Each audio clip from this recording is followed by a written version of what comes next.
This show is brought to you by PPR Capital Management. Did you know there's a way to invest passively in real estate and get monthly income without dealing with tenants, maintenance, or property management? If you're an accredited or high net worth investor, you can earn cash flow without the headaches by investing in a private equity real estate fund. With nearly $1 billion in assets under management, PPR has provided investors with steady, truly passive monthly income since 2007 without ever missing a payment. To learn more, check out pprcapitalmanagement.com/birds.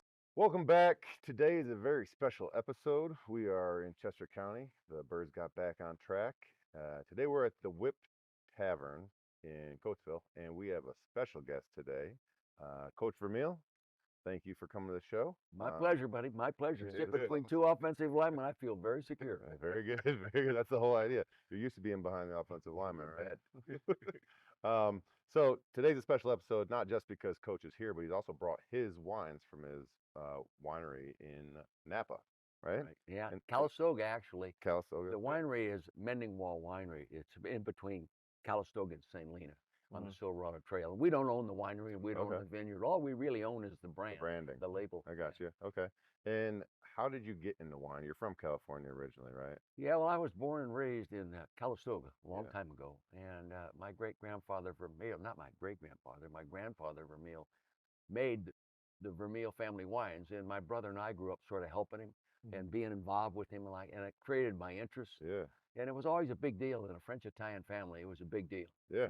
And in Napa Valley in those days, we had 1,800 people in town, and a lot of people made their own wines. You know, there were a lot of vineyards, a lot of prune orchards at that time. They gradually disappeared to it's all vineyards now. But so I said someday I'd like to put the Vermeil name on a wine bottle. So I went to a good friend, and he said, hell, I'll do it. He had his own little winery, part-time, in the basement of his home, worked full-time for Mondavi. And he said, I'll make it here and put the Vermeil label on it. I said, great. So our first true bottling was 1999. So we had a Jean-Louis Vermeil Cabernet, hand-painted label. A friend of my wife's painted the original label for it.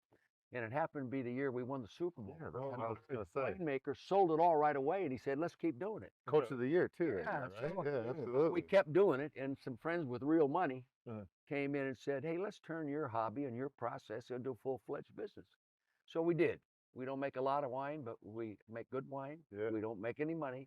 We break even and pay our bills. This year may be a struggle. Yeah. It's a down year in the wine world, believe me. You guys should shift over into a nonprofit. Yeah, it is a nonprofit, but it's not structured like one, right? it's a labor of love, and we Absolutely. make wines. They're expensive, not as expensive as a lot of wines in the Napa Valley. Hell, the average bottle of wine in Napa Valley costs $103. 103? $103. Yeah, Wow. It's expensive, and it's good. It's a rare area, but we're proud of what we do. That's good. Yeah. That's what's up. Well, let's get down to tasting it. Yeah. We got to cheers to our Eagles getting back on track. Back on track. Yeah. After dropping 2, we came back and we were victorious in Minnesota last night, right? And that was it. I was really concerned they might get beat there. I really was. Yeah. It did look like that for a little bit, you know, especially with coming back and having to go see Carson. Yeah. You know, seeing Carson again, you know, we were just hoping like, come on, guys. I thought he did pretty well. He made a couple mistakes, but for a guy that's only been there a couple of weeks, I thought he played awfully well. Yeah. Tough guy too. Yes, he is. Yeah, a couple mental mistakes and stuff. You know, that's kind of silly to see the ball get thrown out of bounds behind the line of scrimmage, behind him, you know, for that loss on that. But overall, this Sauvignon Blanc. Sauvignon Blanc. I will try to describe it. It's a little different. It's a little Different than other Sauvignon Blancs? Well, the process. They age it in what we call a neutral French oak barrel, only 6 months. Neutral meaning that barrel was used last year to make Sauvignon Blanc. Okay. And that they control the oak flavors that way. Then it goes to stainless steel. Then it goes to the bottle. Okay. But, and that's what makes it taste a little bit different. A little bit. That's what they get. No, that's really good. That is good. Yeah. People like it. We sell it out every year. We sell it out, and we contemplate making more. Which, you know, you can only sell so much wine, and we've always sold out all our vintages. But we tried to just keep it between 1,600 cases of wine and 2,000 cases of wine a year. And it's all dependent on the crop because we buy our grapes by the row. So this year, if the 6 rows of Sauvignon Blanc produce this amount in terms of tons, that's what we make. If Yeah. it's more next year, that's what we make. If it's less, that's what we make. Mhm. In all our categories of wine, we do the same thing. Okay. Yeah. Oh, that's So it's good. just a roll of wine. Yeah. Roll of grapes. Yeah, we're Yeah, looking at that's interesting. Yeah, I like that. All right. But this is a really good wine. I like this. So, yeah, I like it. I think it's this year is the first year we've ever had our whites graded. Our Mhm. reds normally get between 93 and 96 grades, Okay. and we're hoping that 2023s go higher than that. Okay. But we have never had our Sauvignon Blanc or our Chardonnay gradings before. When you do the grades, are you tweaking certain things each year to try to get a better grade, or is it just how it all turns out? Well, it's up to our winemaker. For example, we're drinking next the 2022. That year tested the quality of your winemaker. Yeah. Okay. Yeah, 'Cause it was a tough year? well, we had 3 straight days of 115 degree temperature during the red picking period. Yeah. So they had to be picked earlier than normal before they turned to raisins. And it was a challenge. And I was really, really concerned about it. But people don't know this, but it's legal to blend back a percentage of next year's juice into last year's juice. And the 2023 crush was so outstanding, we were able to blend back into our 2022s like 5 or 10% of the juice from 2023 into it to enhance it and bring it up to the quality that you'll recognize when we pour later. Wow. Okay. So yeah, it Okay. was tough, but 2023. So there's a certain amount you're able to do that with? Oh yeah, it's legal. Yeah. Mhm. Okay. But And we did it. We had to do it Yeah. to get the 2022s to be at the quality that we had been producing. so this right here actually has some 23 grapes. Yes, or it juice does in have it. some Yeah. juice in it. Yeah, Okay. maybe 5%. Cool. Yeah. Very cool. Yeah. All right. No, that's The really whites that doesn't pertain to. It's just the reds. Yeah. cool. Okay. Trey, you got any hot topics from the game that come to mind immediately? Hot topics from the game. You know, I felt like Saquon still struggles as a pass protector. You know, It's not his strength. No, right? it's not Not his his strength. strength. I thought our defensive line kind of got after it. You know, they made sure that Constant was, you know, constantly having to move around.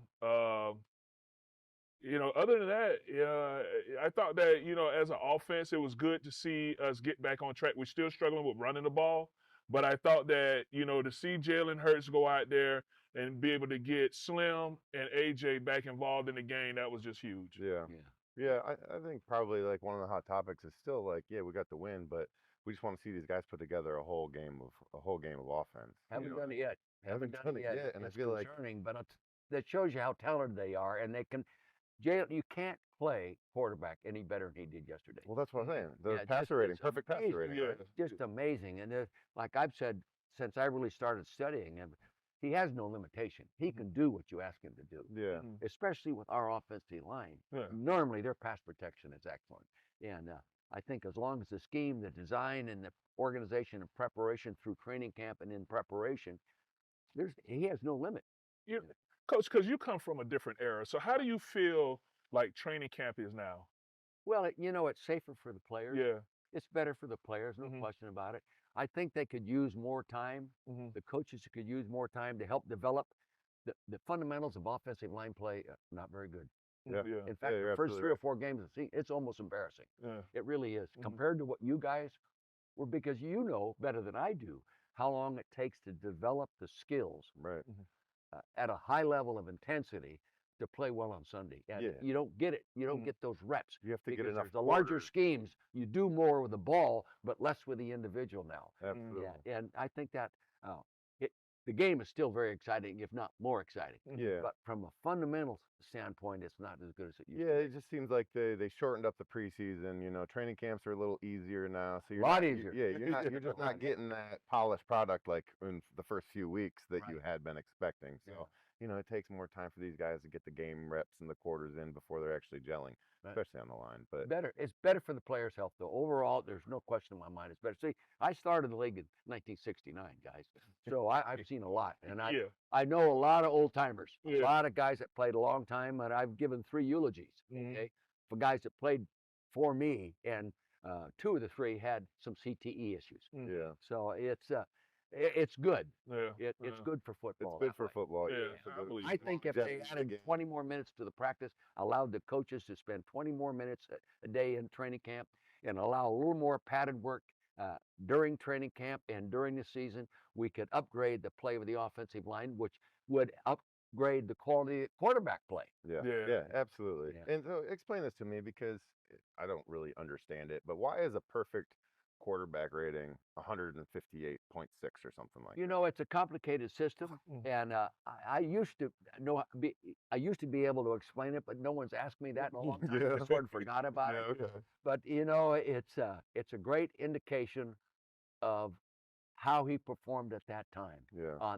In that game, they never used to put the quarterback rating on a weekly basis.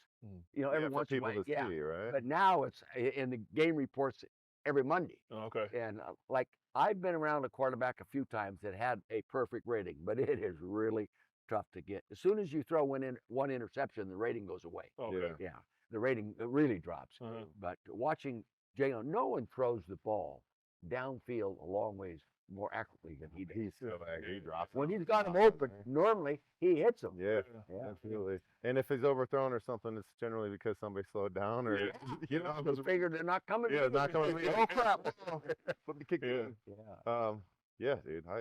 It was good to see. I think Jalen played and conducted the offense well yesterday. You know, I mean, Smitty had a great game. What do you have, like 180 yards receiving or something? Yes, he did. He had 183 yards receiving, 9 receptions. Yeah. And then Yeah. AJ Brown, you know, got the ball Yeah, back. that was a broken play, really, the first Yeah, touchdown. yeah, it Well, was. I mean, to be able to hook up like that, a lot of quarterbacks cannot throw that ball when the route is out of rhythm. Yeah. Mhm. Well, and then he You kind have of to like adjust nodded your to him, throw. right? Yeah. That's that quarterback relationship. That's like some of that stuff that you see between like Mahomes and Kelsey, where Yeah. they just have the eye Yeah. contact and they're Yeah. gesturing to each other, Yeah. and it was awesome to see. Yeah, You know, it what really it was. like on 4th and 4, wasn't it? Yeah. Something Fourth Yeah. down. I was like, what are we doing? This isn't even football anymore. Yeah. This is how I used to play video games when I was younger. I never kicked it on 4th down. I Yeah. always threw a bomb, but then they scored a touchdown. It was like, yes. Well, in the old days, 4th and 4 would probably run the ball. Yeah, yeah, exactly. not gonna throw a route down the sideline.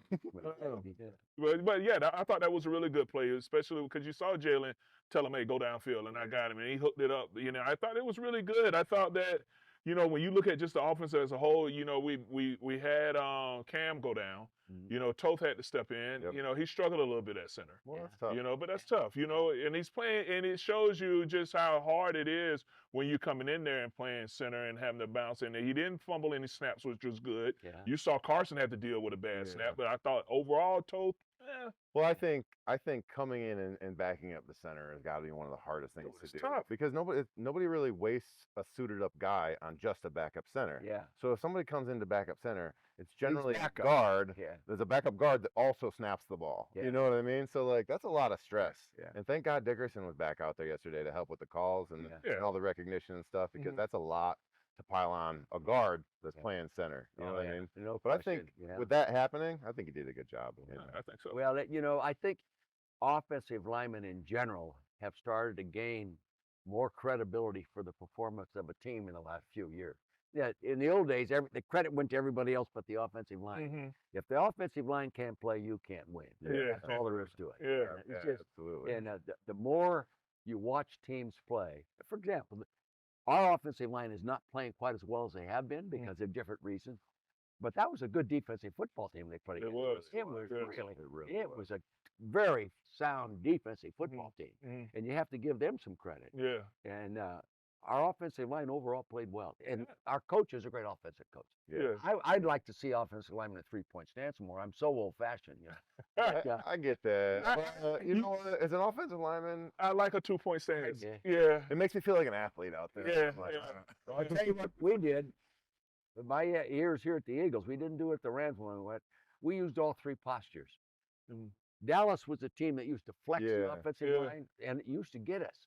Mhm. So we play them twice a year, and you can't beat Dallas, you can't get in the playoff. Mhm. So I included that in our scheme. So quarterback would call on 2 up, we'd go from a 2-point stance. On 2 down, we'd come up and go in a 3-point stance, or on 2 shift. So we'd shift down, Uh-huh. and it really helped our offense. And the other thing, So explain if Enable that us- would help doing that all on. Does it get them to jump off sides? well, the sometimes, or- defense can't tee off on you. Yeah, They're They getting don't rhythm. know when. Yeah. Yeah, Yeah. what it is, and yeah, I think it really helped us. It really did. And the other thing is people don't do, which drives me crazy, is we used to quick count. our average run play success on a first sound was better than our normal cadence. You just Yeah. you watch the games next Sunday. You watch what the defense is doing when the quarterback walks up. Offensive line, They're not ready. Some of them are under one knee. Yeah. They're talking like that. Yeah. Why do you think offenses like shy away from the quick count? Because they want to see the defense kind of unveil themselves over the play clock running down? That's part of it. Part of it is it takes discipline. You Yeah. got to really work on it training camp because you hear a lot of things when you come up line of scrimmage. You go on the first sound, someone over in defense yells something, you could go. Yeah. So we practiced it. We were a 7-man sled team every day on offense. Okay. First 5 minutes of practice was 7-man sled work. When you go through our audibles and our quick counts and that kind of stuff against a sled. And Well, that's what we did in training camp, Yeah, right? yeah. Like, that's how you started practice. Yeah. Team take. I did that all season. Yeah. Okay. Well, that's Yeah. smart. Monday, Wednesday, Thursday, and Friday, we were 7-man sled, but we would use our quick counts at that time, and our success ratio, average gain per quick count play running wise, was better than our normal use of cadence. Wow. Yeah. Friday 7-man sled does not sound fun. I'll tell you this: I've never been on the field with a torn Achilles tendon Wow. because you know what to do. Yeah. Yeah. Get your body in that position, absolutely. you're training that Achilles tendon. Yeah. We also used to in the old days use the Crowther sled. You probably started out. Oh, we with use the Crowther. Crowther. Oh, Oh, yeah. yeah. All the things the Crowther. The Yeah. Crowther's tough. Andy Reid used to be. If you don't hit the Crowther. Crowther right, it's gonna knock you on your ass. Yeah, absolutely. But that all helps Absolutely. develop the body, and Yeah. especially the Achilles tendons. Okay. Yeah. Yeah. No, that's good. Yeah. So who you got crushing it on offense? So coach, for what we do is we do a crush it, to play along with the grapes. So we pick a person from each phase of the game. We felt crushed it this week, and I feel like Boy.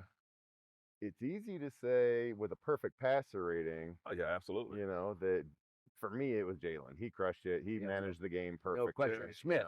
Yeah.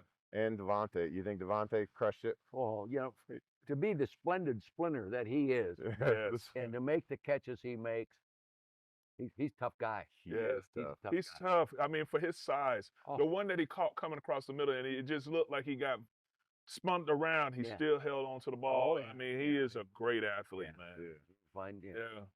Yeah. I'd have to go Jalen. Jalen. Yeah, I'll go with you on that one, Jalen. I thought that he just played a really good game. Like I could go like with you too, Coach. We'll go with Devontae. I thought AJ as well. All three of those guys really had a phenomenal game. Yeah. I mean, I didn't want to give it to AJ, basically because it's like a cry for the ball, get the ball type of thing. I don't want to reward. I don't want to reward that type of behavior. Yeah. He did what he was supposed to do. You know what I He mean? did what he gets paid to do. Yeah, exactly. Galen did a great job managing the game and getting him the ball. Yeah.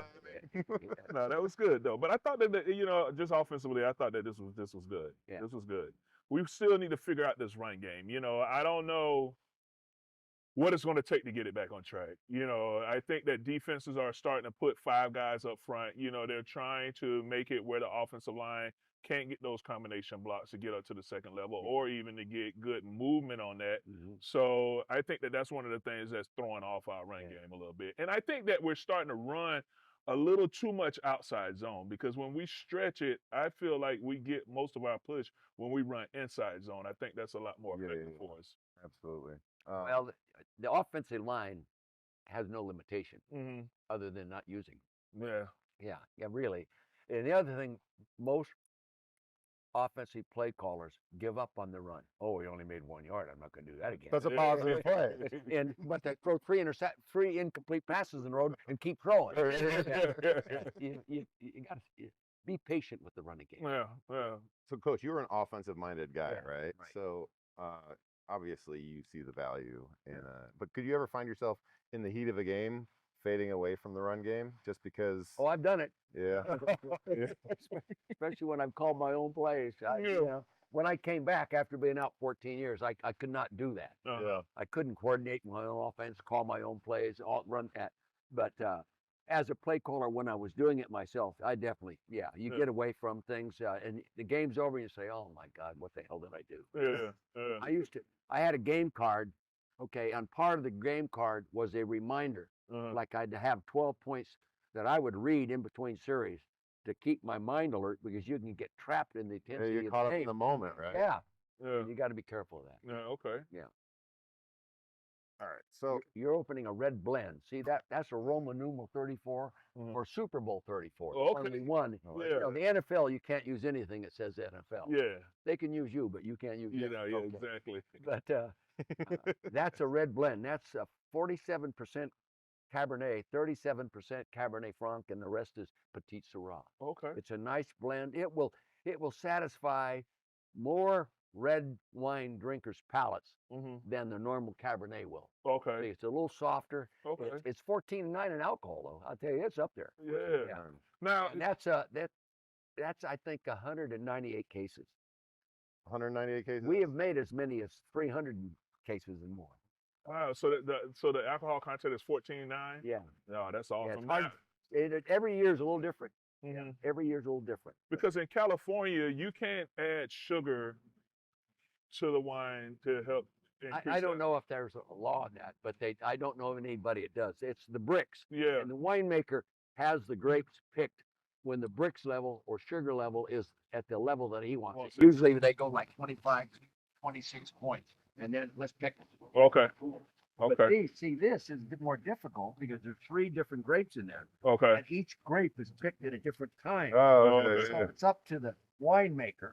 Yeah. Thomas Brown is our consulting winemaker. Okay. And he hires his winemaker to make our wines at a winery that he owns part of. Okay. Thomas Brown, I say he's the Bill Belichick of the Napa Valley. Oh yeah. Okay. Yeah, he's produced 69 100 rated. Wow. Wow. The winemaker is critical when Yeah. how you blend them and when you blend them and how long they're in the barrel and all these things before you put them all together. Okay. But this, you'll see this. It will please your palate. Yeah. It will, Yeah. even at this time in the morning. Yeah. It's a good idea. We ought to do this every day. I'm okay with that. Everyone says, so you can trade us. Elizabeth teases me all the time. You got to go drink wine today, huh, Todd? I've had people That's the tell job, me they honey. don't like red wine. They'll drink that and say, Yeah. That is good. That is really good. a lot of your great French wines are blends. Uh-huh. Mhm. That is really good. Isn't that smooth? Yeah. Mm-hmm. And the 2023s are better. Okay. So tell me about and maybe you might know this, Trey, but how important is it from when you get the grapes off the vine, the timing to crush them, and then like once you have them in Critical. very critical. So once you have them in a juice form, Yeah. then can you wait to actually make the wine with the juice? Oh yeah, that's what they do with the blend. Mhm. But Okay. yeah, the time you pick. Okay, for example, I'm driving a tractor. I have 2 bins. They'll pick a ton of grapes. 10 pickers will pick a ton of grapes in 20 minutes normally. Yeah. Mhm.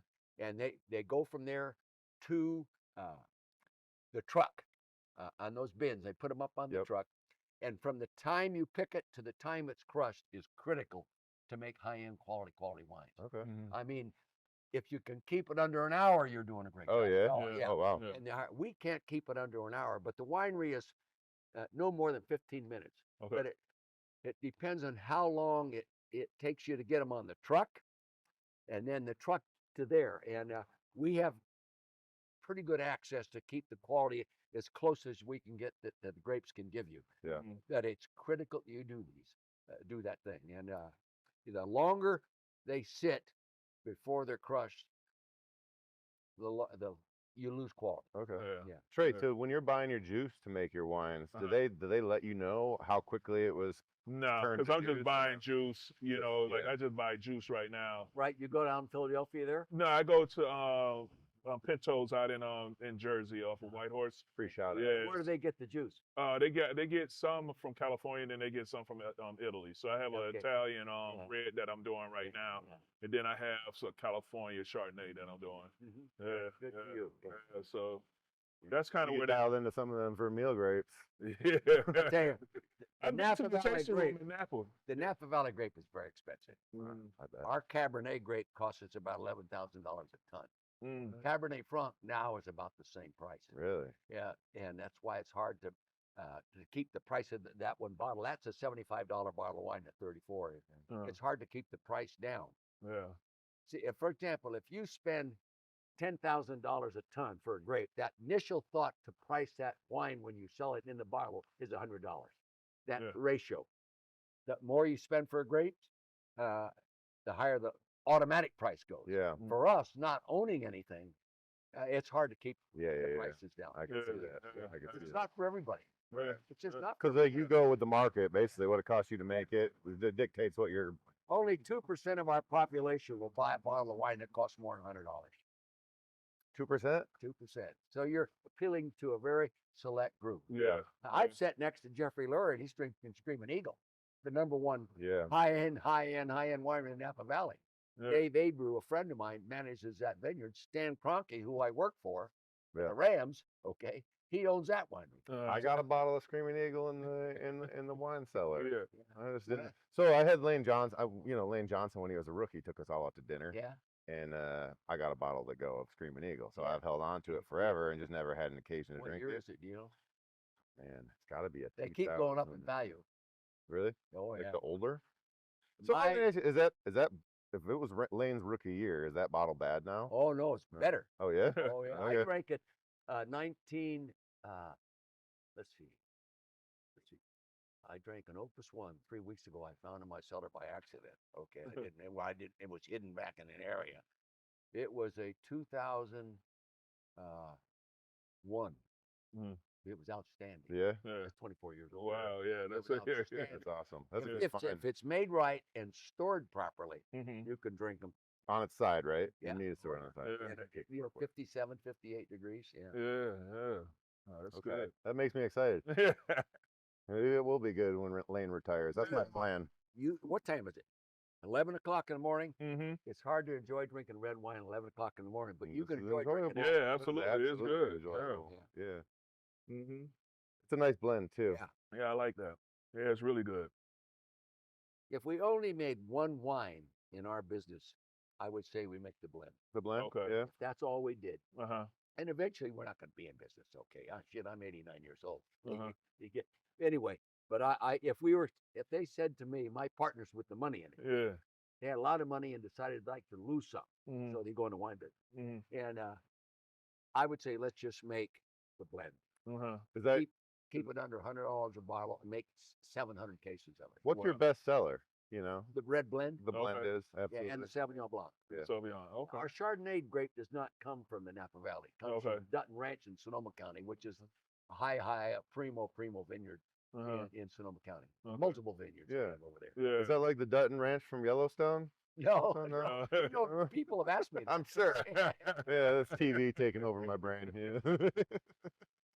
So what about his defense? Defense. You know, we got a couple turnovers. Yeah. You know, I thought they looked good yesterday. Yeah, I thought that, Jalen Carter, seeing him come in, he put a nice little hit on him. Oh, You boy, know- he created that interception. That was the Yeah, yes, he did. Absolutely. Yeah. Coach, were you coaching when Jerome Brown was? No, he's Okay. after me. Oh, he was after you. Okay. Because I keep, I always, everybody always says how much of a game wrecker he was. Oh yeah. And because I've never seen him play. He was he's a Hall of Fame caliber defensive tackle. But when you talk about Carter, I compare him with Reggie White. Reggie Yeah. White, yeah. Reggie White was the finest defensive lineman I've ever seen play. And I'm on the field with Deacon Jones and Merlin Olsen, Yeah. these guys, when I'm a young coach assistant at the Rams. So Mhm. I know what they look like. Yeah. And I know how they play. I know how they prepare.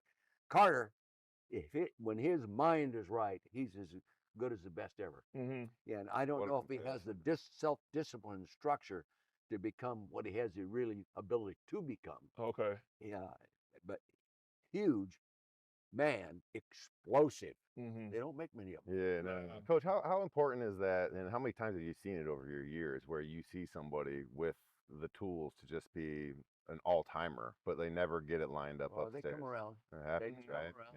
Yeah. I'm not asking you to name You names. know, the problem but- with those kids is they believe all the compliments they get, Yeah. and sometimes their frame of mind gets distorted, Yeah. and their value gets distorted. Reggie White never allowed that to happen. Mm-hmm. He never allowed that to. I don't. Like one of the think guys that hated compliments. Yeah. Yeah. You know, I'm not good on that. I hate BS compliments. Yeah. You know, we all know who we are. Yeah. And I know absolutely. my limitations more than most people know them. Okay. Mhm. But to me, Reggie White and Lawrence Taylor were the two finest football players that ever put the pads on. Yeah. Yeah.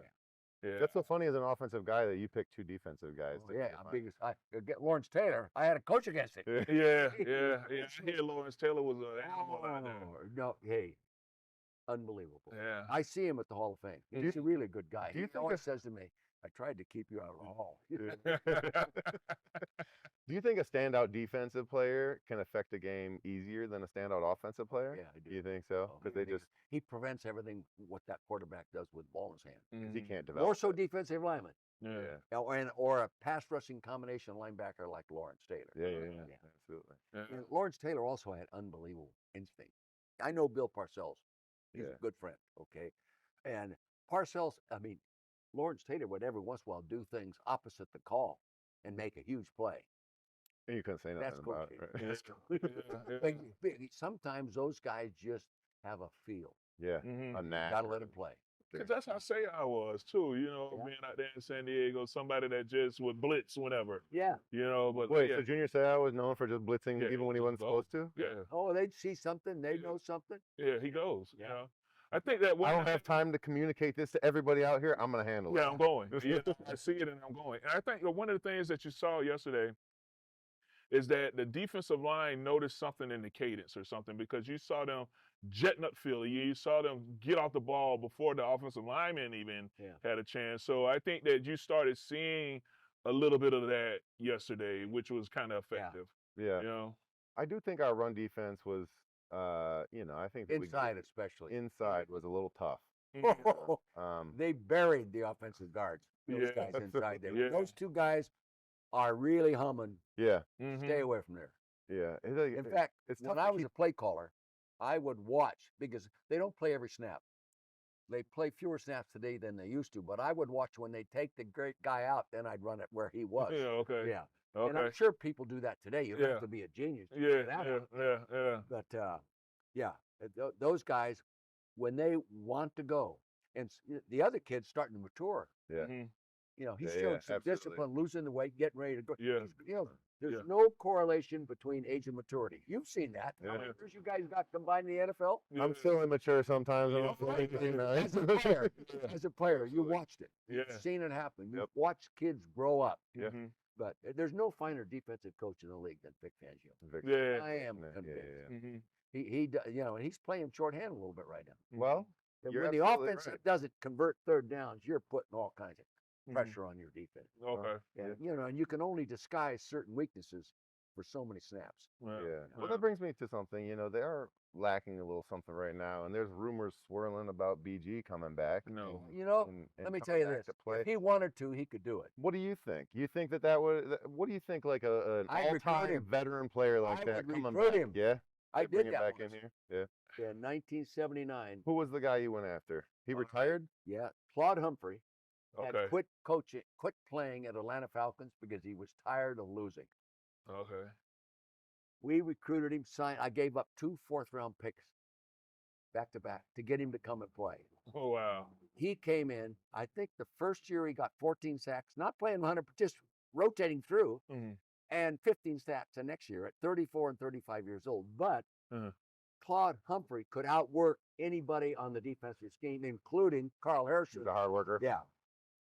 My theory has always been the older you get, the harder you have to work to maintain the skills you once had. Yeah. Absolutely. Yeah. There's a tendency of young coaches to back off on those guys so their older player skills disintegrate quicker. Yeah. Uh-huh. Absolutely. Young golfers don't quit swinging No, no, absolutely not. more. Yeah. It's the same thing with, but anyway, I would kind of recruit him felt back. that. I would recruit him. Yeah. Yeah. The other thing, what's he have? Freaking hard about that. Exactly.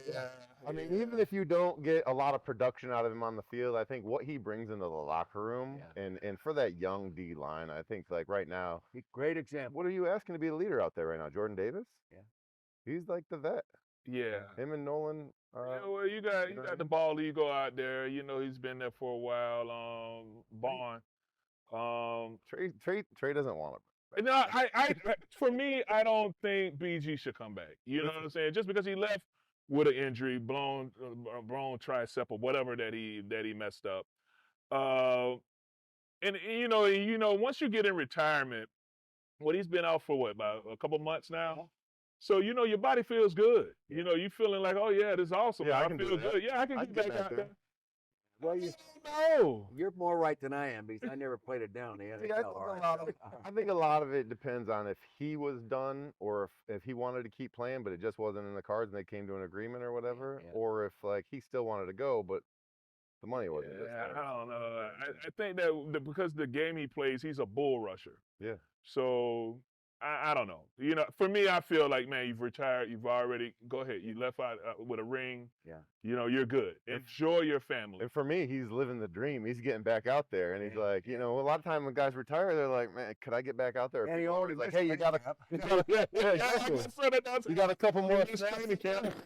And I'm always thinking like, nah, I maybe have one snap in me, No. but I'll never get the opportunity to show it. Yeah. DG can do it. Yeah, he can do it. He would be a great example. I think so. I'm excited for it. They If it wouldn't have happens. anybody else in the line that would play as consistently as hard as he would snap every snap. Yeah. I mean, he would come off the ball. And This he was- knows what he was missing. You know So what this I will mean? be Like 15 for him.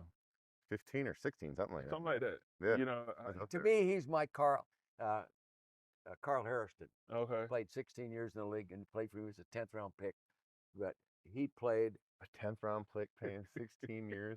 I didn't have any first, second, or thirds for 3 years. Okay, That's what happens when you're a good different in those days, but it's amazing Yeah.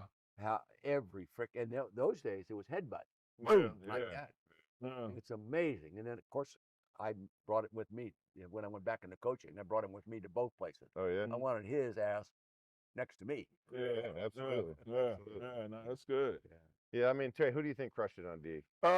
You know, I think our defensive front, because they kept Carson scrambling, moving around. I thought that they did a really good job, our defensive front as a whole, because I felt like our pass rush, especially on the edges, they got upfield sometimes. You start to see a little bit better of a rush coming off the edge a little bit, and our guys in the middle really got out there. Ojomo, Yeah, that's I did. So had a really good game. The linebackers, Yeah. they came through a few times scraping off. absolutely. Mm-hmm. Of course, now the defensive line has to be playing well to allow you to scrape through like that. Yeah, exactly. But I mean, they came through and whacked it pretty good. That Mm. Bonga kid, B-A-U-N. Yeah. Yeah. Yeah. Yeah. He's good. Yeah. He's good. And Player. could you believe he wasn't even playing in New Orleans? Yeah. That's kind of crazy. Hey, coaches do make mistakes. No way. I made enough. No way. Hey, Coach, I wanted to Every ask now you: and did you find guys for being late and stuff like that? Were you a big finer? You know, fortunately, I didn't have to because Everybody people was on would gradually buy in Mm-hmm. and they would discipline themselves, Mhm. and we almost had So you had a lot of player like And police nobody- going on. nobody was an issue Mm-hmm. in any kind of form of discipline. Every once in a while, but very, very, very seldom. Yeah. Okay. I think for my crusher on defense, I will go, and I think he's been playing and has been making a lot of plays the past few weeks and stuff.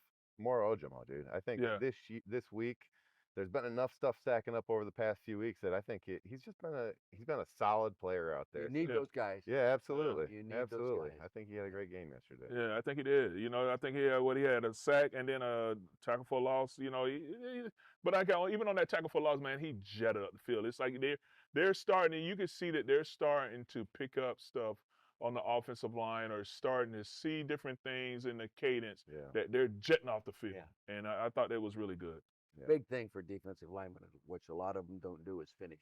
Mm. Yeah, A lot of guys, it's tough to finish. I'm trying to get my kid to finish right well, now. yeah, if they don't finish, and that what it means to all of a sudden 4 yards away, 10 yards away, the ball's on the ground, and you didn't finish, so you're not there to recover it. Mm. I've Well- seen a lot of examples of that. Yeah. Every NFL team. Yeah.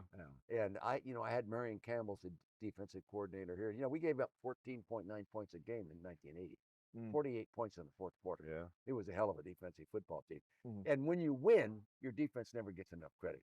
Yeah. My Super Bowl team, 34, they were number 6 in the NFL on defense. And the last 2 games we won wasn't on the greatest show on turf. Yeah. It was because the defense played so well. Mm-hmm. Yeah. So Yeah. you've got to have those guys, but nobody's doing a better job than Vic Fangio. Of course, he's old school. yeah. He's Well, old you school. know, I yeah. love the old school thing. Yeah. you know? Yeah. Too. I do too. It ruffles some feathers. Oh, You you know? bet. You better. I like it. Yeah. I like it. You make the little rear end pucker when you walk in the meeting because you know you screwed up. Yep, because it's going to absolutely. be, here it is. You're Yeah. fine. Yeah, the good coaches will put you on blast in front of everybody. Yes, exactly. Make you accountable. But Has not no to figure. embarrass you, to coach you. Right, Yeah, yeah, the excellent. coach, Well, yeah. it also makes you Yeah. accountable in front of Yeah. everybody, you know? Yeah. Like if you're if your mistake just gets brushed under the rug, you feel like Which it's okay I've to seen make 'em. happen. Yeah. And so have you. And you know what I found out? In the broadcasting community, I sat in a locker room for 14 years and listened to players talk. They want everybody held accountable. Yeah. The guy making the most money and the guy making the least money. They want everybody held Absolutely. Exactly. But Absolutely. in some situations, the guy making the most money is excused. Yeah. Mhm. Can't yell at that guy. Yeah. Oh, don't yell at that Don't make guy. him He might upset. tear up. Yeah. Coach, was there a position, since you played quarterback, was there a position that you felt like you could coach harder than others throughout your years? Well, you know, I think I hired coaches sometimes based on their personality, based on the position they're coaching. Mm-hmm. The defensive lineman and the linebacker coaches have to have an intense personality, in my Mhm. opinion. Yeah. Because that's where the game is intense. Yeah. That's it. Offensive lineman, I wanted a detailed, fundamental guy. Mm-hmm. I had great offensive line coaches. I mean, outstanding. That's the hardest position to coach. Mm-hmm. Maybe quarterback the other with offensive lineman. And the better the coach, the more development takes place within the offensive line. We've taken some very average kids and made them a lot better players because of not because of me, but because of my offensive line coach. Absolutely. Plus, we gave them time. Mm-hmm. We gave them time and the drill period. I see the hand placement of some of these guys. Yeah. Yeah. It's terrible. Yeah. It's yeah. terrible. Yeah. No All one it gives takes you- is a little repetition. and the first kick step and that it's terrible, some of these guys. Mhm. And they wonder why they get beat. Yeah. And yeah. some guys keep surrendering. Yeah. They keep going back. They allow the 4-7 defensive end to keep running faster. Mm-hmm. Yeah. Of course, I'm a net on that. I drove my offensive line coaches crazy because I always thought an offensive lineman should start the battle closer to the line of scrimmage. So you wanted your guys to jump set. I wanted to set firmer than most people set them today. Yeah, it's like a Okay. Howard Mudd mentality. Yeah. Howard always talked about the dish. Keep Yeah. him on the dish. Yeah. Uh-huh. You know? I knew Howard well. Yeah. Yeah. I was on the field with him the first time he ever coached. Okay. Really? He used to come as and serve as an intern coach when I was an assistant coach at Stanford. He was playing for the 49ers, and he would come help spring ball. Oh, okay. Yeah. Wow. He was a unique piece of work. When Howard came to Philly, it was Different. it was such an awesome experience just Yeah. because like I was a veteran at that time. Yeah. I was kind of established and you know, he was Different. speaking my language. Yeah. He's like, we're in the meeting room and we watch a couple things and we're sitting there and he like scratches his leg and he goes, "What are you sitting here for?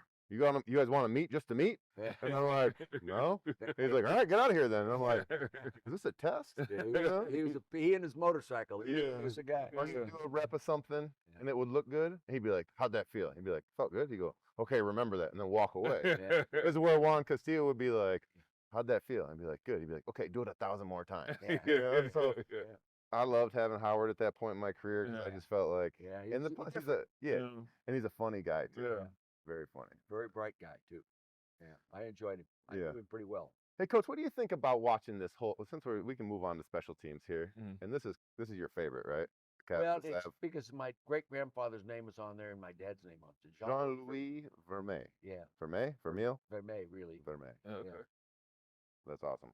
That's how it all started, and So that has 25% Cabernet Franc in it. Okay. Yeah.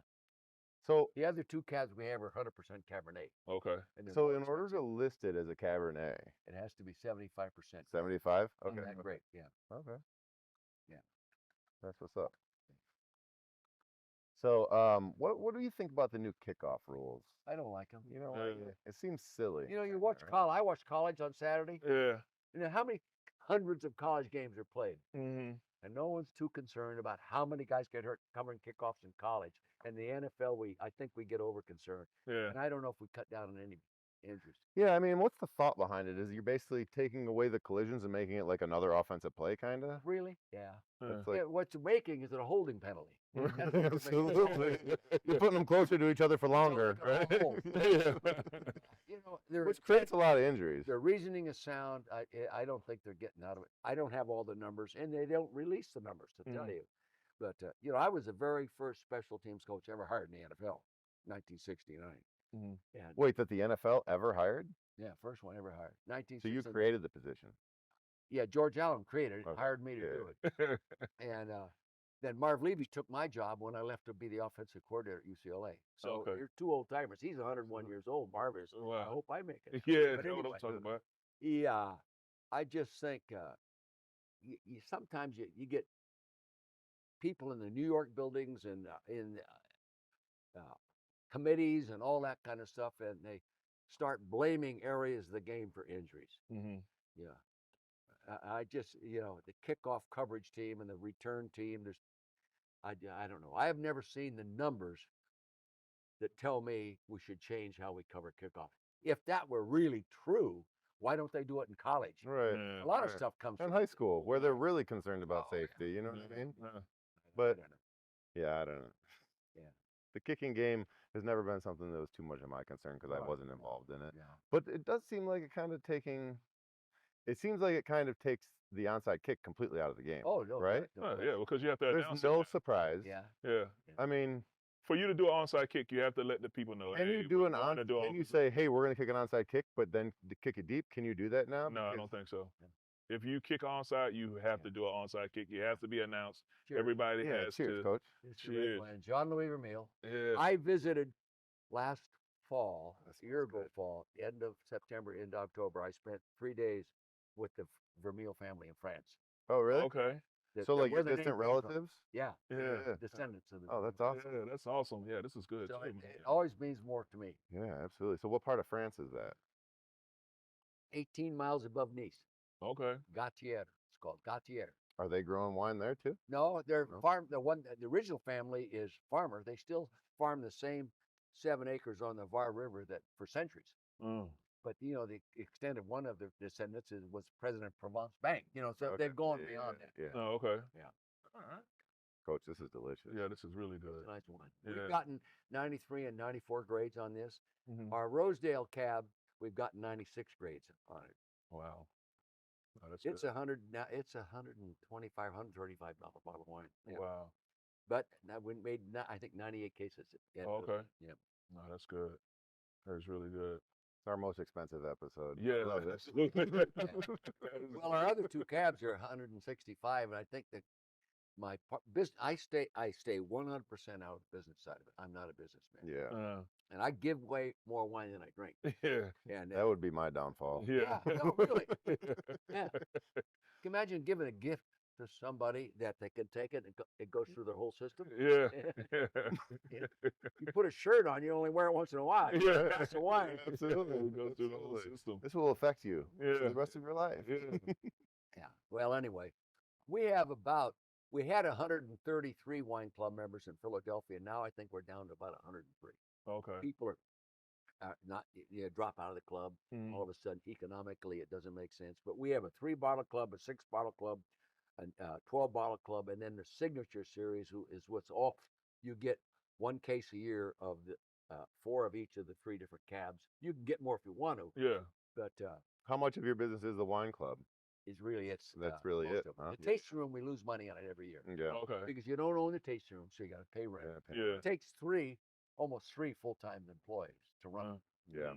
It's just and the wages in that. And in California, the workers win the battle Tough. because there's all kinds of rules that. mhm.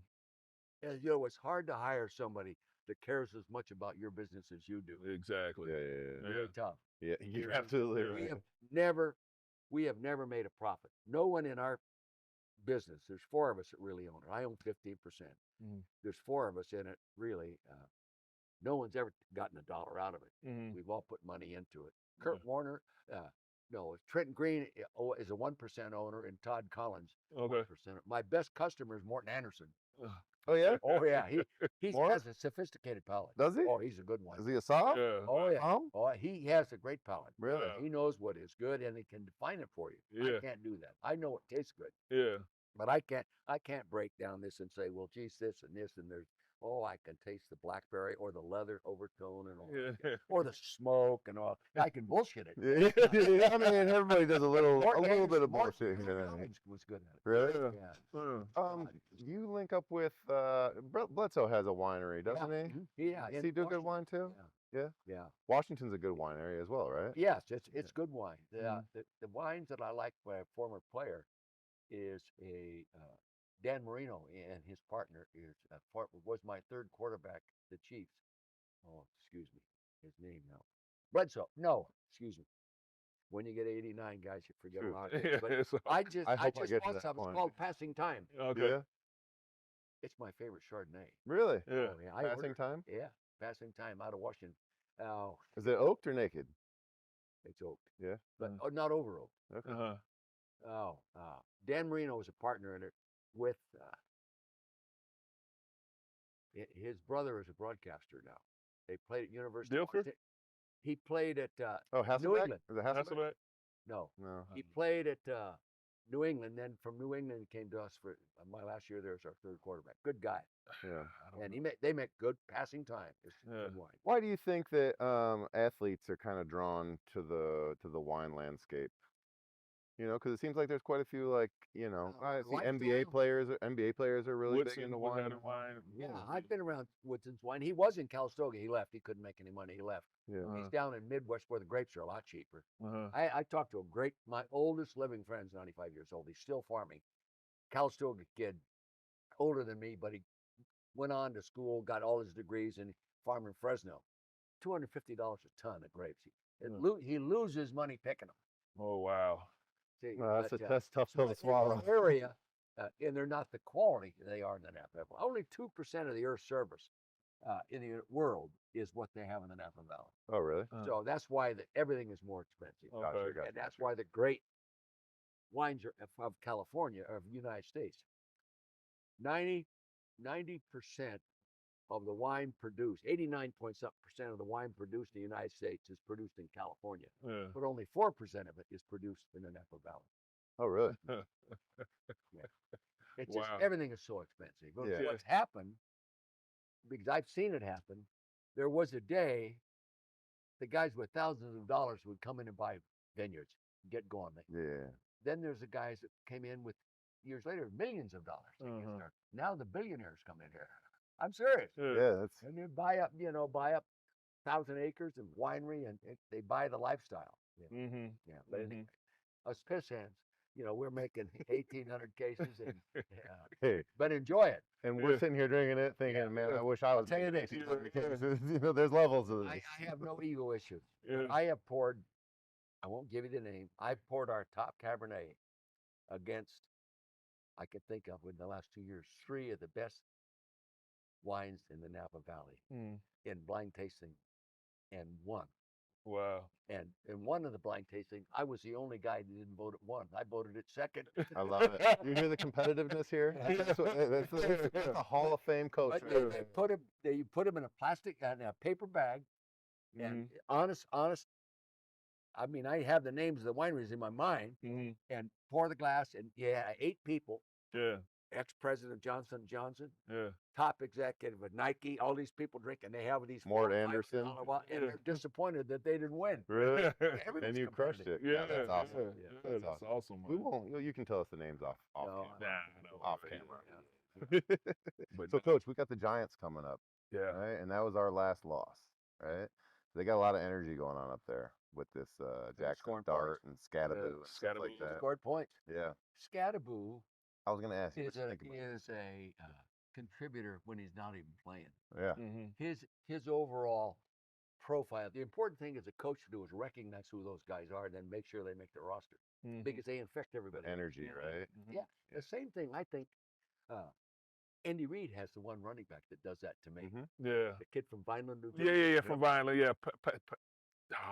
Oh, yeah. Pacho. Yeah. Pacheco or something? Yeah. Yeah. Something like We're ruining it. As a coach, Yeah. I would make sure he gets the ball 16, 17 times. Pacheco. Maybe more. Yeah. Pacheco. Pacheco. Yeah. Scatterbo does the same thing. I saw him play in college, so on television, of course, and he's just one of those guys. Yeah. But they will be tough to beat. Yeah. So my dad was telling me about this because my dad's been a coach for so many years, Yeah. you know, and I was asking him about leadership. I had to go give a talk about leadership the other Yeah. day. So I was like asking him about some thoughts that he had. And he said, you know, the thing that people really is on a team is like, you can't force leadership. Right. Like the best thing for a coach is to look at your team and find out who the leaders are, and you better get them on your team, on your side, No right? question. Yeah. That's pretty. If I had one, That's pretty accurate. my best quality as a coach, as I evaluate, I never outsmarted anybody. Okay, Mhm. no one's ever accused me of being bright. Yeah, Okay, but I could recognize who could make me look smart. yeah, and get them on your side, right? Kurt Warner's the world knows. Priest Holmes. Yeah. Yeah. You know, Priest Holmes scored 48 touchdowns in 2 years. Wow. No one's done That's that. wild. Yeah. Yeah. 27 and 21 back-to-back years. Wow. The That's offensive crazy. line. Yeah, Yeah. they're good. Really good. Yeah. And my really line good. coaches, we coach goal line running. Yeah. Will Shields on the Willie Rofe, left tackle. Rofe. Ryan Waters, who's now Ryan nominated Waters, for oh, a that's Hall of right. Fame. Yeah. Yeah. Casey Wigman, who's played more offensive line snaps than anybody in the NFL. Will Shields at right Yeah. tackle. John Tate at right guard, first round pick. And when I got there, he was playing left, and I got Willie Rofe. I moved him to right, and Tony Gonzalez. And Tony That's Gonzalez a line. was not a Hall of Yeah. Fame blocker. I had Jason Dunn, who was really Oh, yeah, I know lightweight Jason. offensive tackle, Yeah. playing tight end, and he was inserted to block 7 techniques. Yeah. Wow. We Absolutely. could run the ball in the goal line, but you have to give it time. Mhm. It has to be important to you. Yeah. You can't bail on it after No. first quarter. Yeah. You can't just say we're going to do it on game day.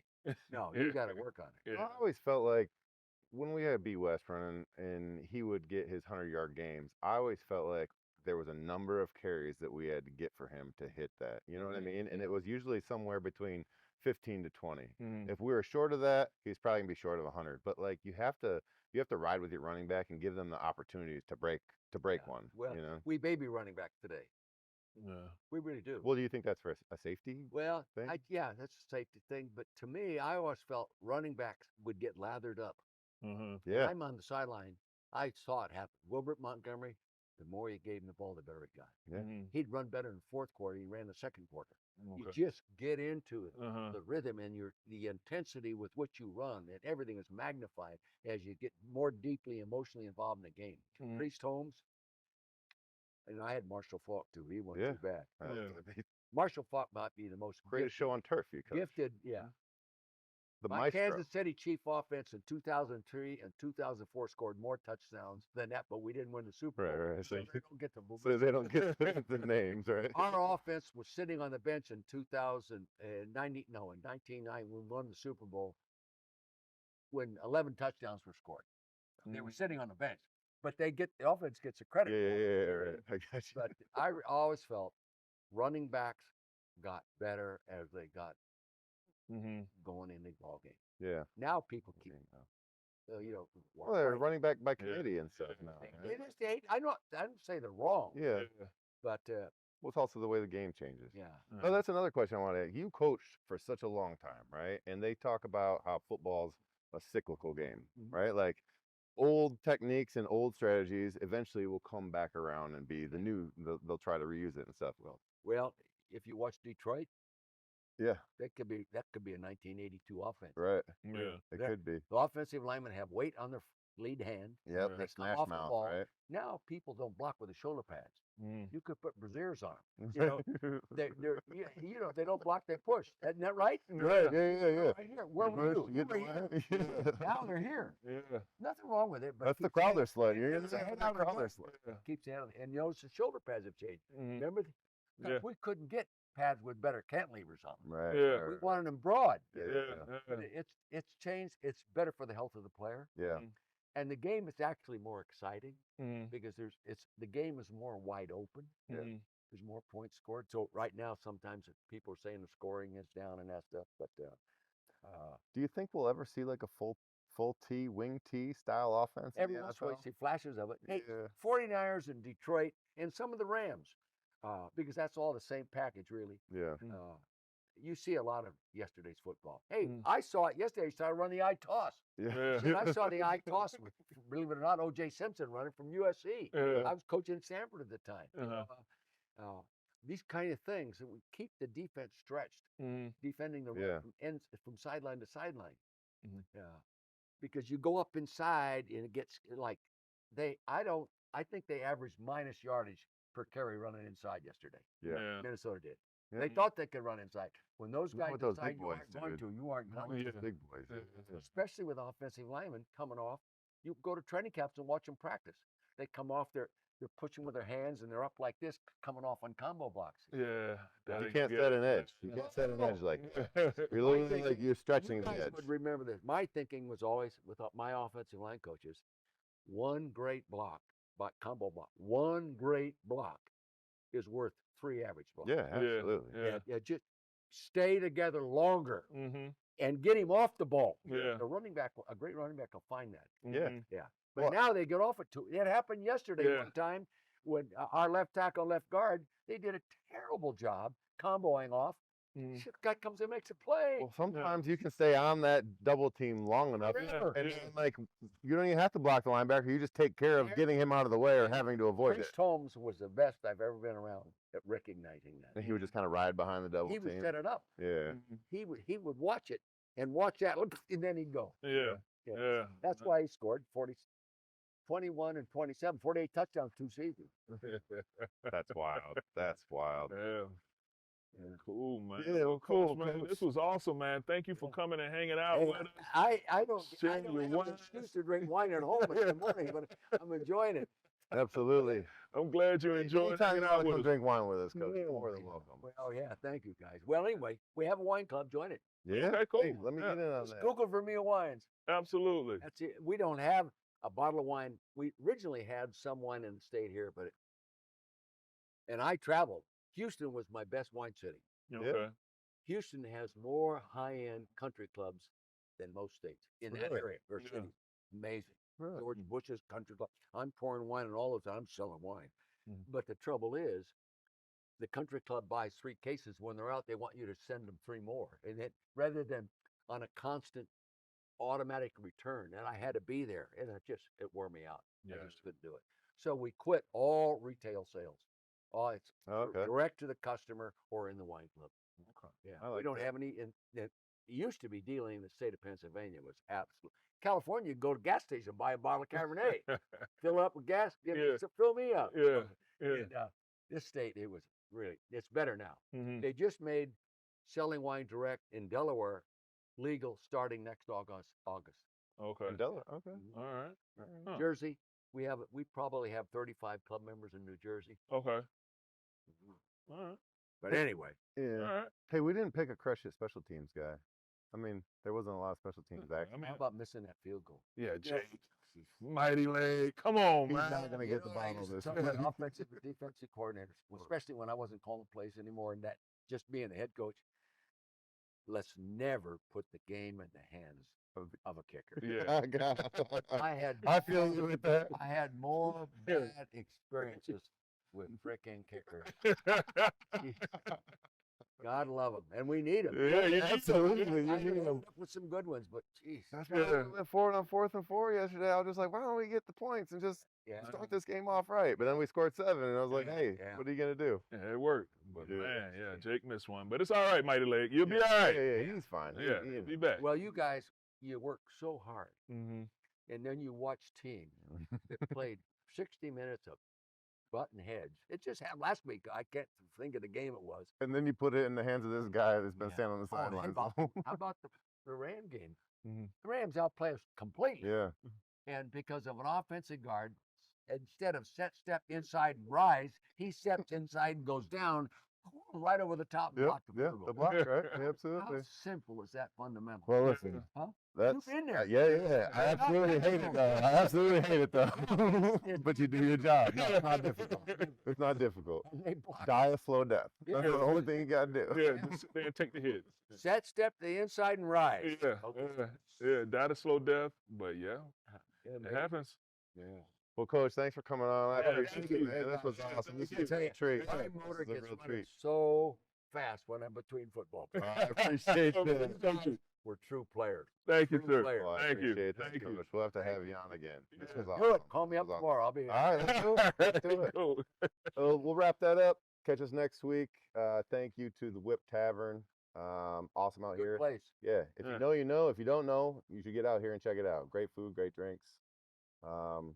Anyway, go Alright. Birds. Go Birds. Cheers. Yeah. Don't forget to check out Birds Nesting's 2nd annual Tailgating for a Cause, benefiting the Eagles Autism Foundation on November 16th before the Detroit Lions game. It'll be a great time. Come check out all the good times, the food, drinks, and Eagles legends. For tickets, go to phillysportstrips.com/tailgates. See you there.